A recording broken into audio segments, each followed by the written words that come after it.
बजे न करीला। हाँ तो सुनियो ला बहुत पाइबा तो प्यार के न रस पाइबा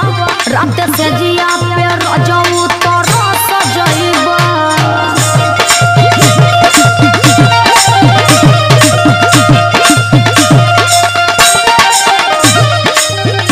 बहुत पाइबा तो प्यार के न रस पाइबा